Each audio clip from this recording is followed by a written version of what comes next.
see each and every single one of you on our Instagram live message this morning. I am super excited to be here with you. For those of you who don't know me, my name is Sam, and we are in our series called Undefeated, where we are looking at some of the ways that Jesus has stayed undefeated throughout his whole life, defeating sin and death for you and for me. And we're going to start off with a couple of announcements this morning.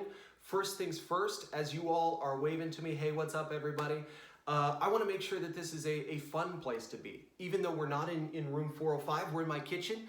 I want to make sure that as people come into the group, that we're waving at them, that we're shouting them down, that we're saying, hey, what's up? Happy Easter, Kyle, what's up? It's good to see you. Happy Easter, Ketley, good to see you.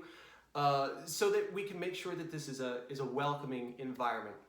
If you know somebody, give them a high five, shout them down. If you don't know somebody, shout them down, say, hey, what's up? Be kind about it. And we'll make sure that this is a good morning for all of us. It's Easter. It should be a fun morning. We've got some really great stuff planned for you today, and I'm super excited to get into it. Now, here's the thing. We've got worship coming up. We've got small groups coming up. And I want to break down how we're going to do worship and small groups.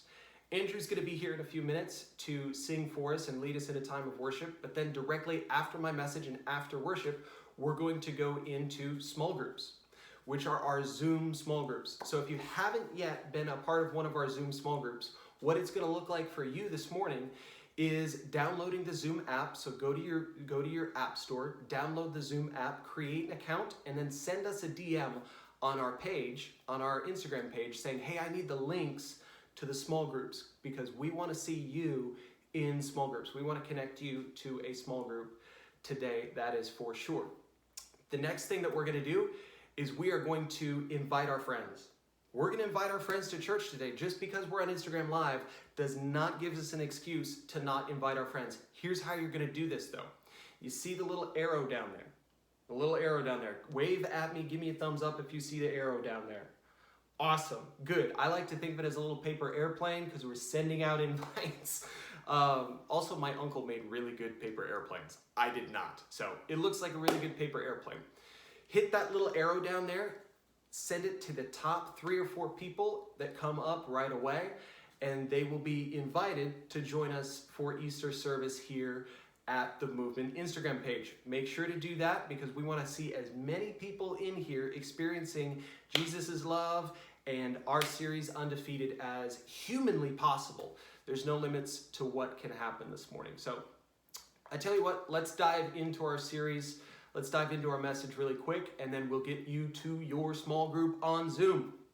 So this morning we're talking about Undefeated, right? And we're talking about Jesus defeating death through his love for you and for me. And we all love the feeling of being undefeated. We love that feeling of not being able to lose, right?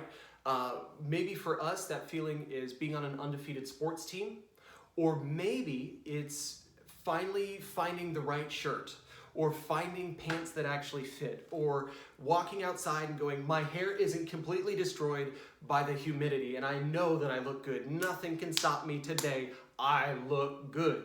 For me, that feeling of being undefeated was when I was literally on an undefeated football team. It worked out really well for me. It was a lot of fun.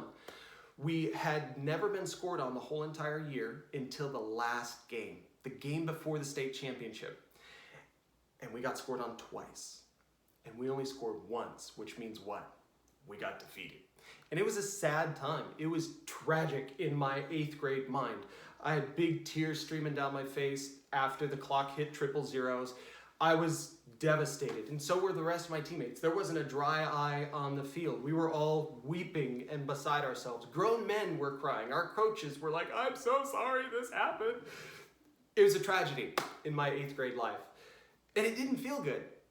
The other time I went through something on a much less scale was when my wife and I were on a plane headed out to San Francisco on a vacation. She was 1 seat in front of me, and I was 1 seat behind her. Another tragedy. We didn't get to sit together. So we decided to watch a movie, and the movie was The Avengers, but not any of the Avengers movies. We watched the last Avengers movie. The last Avengers movie. Which, for those of you who don't know, can get pretty sad at the end. My favorite character in the Avengers series, really the whole Marvel platform, is Iron Man. Comment your favorite Avenger down below in the comments if you can. Your favorite Avenger of all time. Mine's Iron Man. So watching that movie, it gets pretty sad for Iron Man towards the end. And my wife has given me permission to spoil it for you. She said early as I was going over my message, she's like, if they haven't watched it by now, that's their fault. So if you have a problem with me spoiling it, take it up with her. So it gets pretty sad towards the end. No lie. And as it was trending in that direction, I started to hold out hope. Like maybe it's not going to end that way. Maybe it's not going to end with the saddest thing being the last thing. And my wife was actually a few minutes ahead of me in the movie. So that meant that she was seeing the ending before I was. And as things trended in the wrong direction, she turned around, big tears in her face, and mouthed the phrase, "That's so sad. I can't believe he died." And I'm like, I'm headed for heartbreak. That's it. The saddest thing is going to be the last thing. The saddest thing is going to be the last thing. And there's something inside of our hearts as people, but specifically as Christians, that go, the saddest thing can't be the last thing. The saddest thing can't possibly be the last thing. And if it is, that's devastating to us. There's something inside of our hearts that fights against death. And I believe that that was the way that we were engineered, that we were woven by God to fight against the fact that we don't like that the saddest thing might be the last thing. And the followers of Jesus were actually thinking that that could be true. After Jesus was crucified, they were devastated.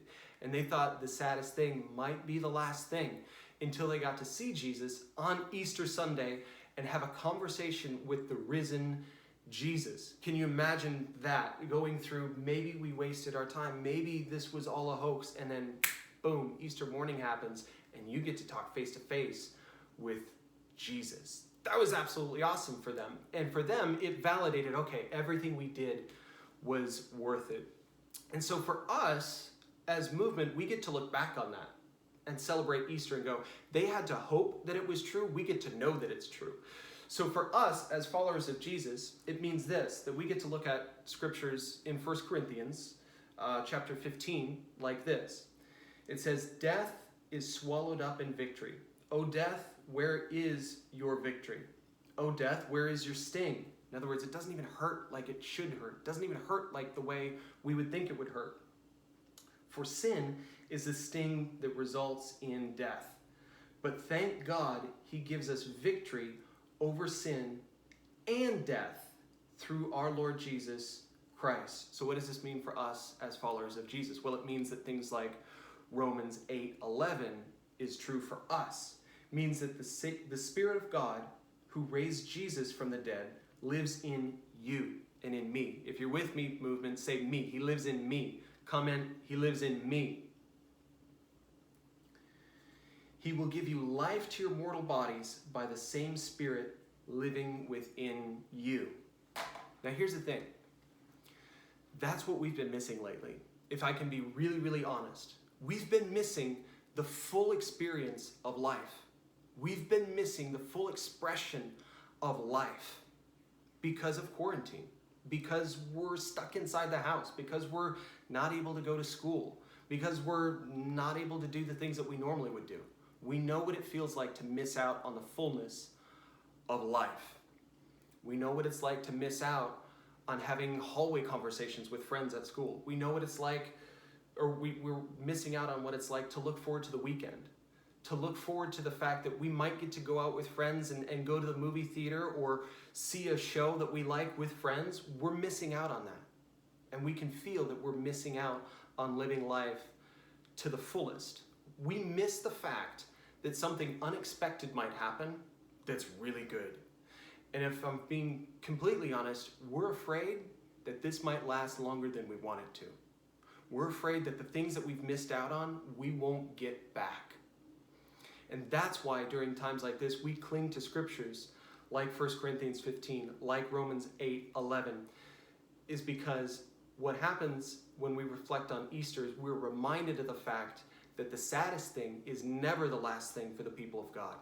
It's never the last thing. As a matter of fact, Easter is a big representation. It's a big reminder to us of not only God's love for us and God's care for us in a very personal way, but it's also a reminder that the things that are in our life that are sad, the things that are in our life that feel like we're missing out on it, they're actually being brought to life by Jesus. They're being made untrue. The sad things are being made untrue. So maybe this quarantine has brought to life the idea that you really struggle with your relationship with God in a way that others don't seem to.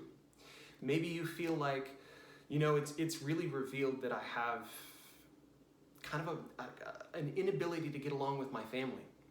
Maybe it's brought to life in you the fact that I do struggle with temper, or I do struggle with depression in a way that others don't seem to struggle with. And I just want to say this, if you identify with those statements, or a statement similar to that because of Easter, Jesus is now in the process of making all those sad things become untrue. He's in the process of making all things new. He's in the process of restoring all of those things so that the saddest thing in our life is no longer the last thing. And that's good news, movement. That's amazing news. And I understand sometimes that raises more questions than it does answer. So we're actually going to go into a time of worship right now and kind of reflect a little bit on what's one area that Jesus needs to show up in really, really big.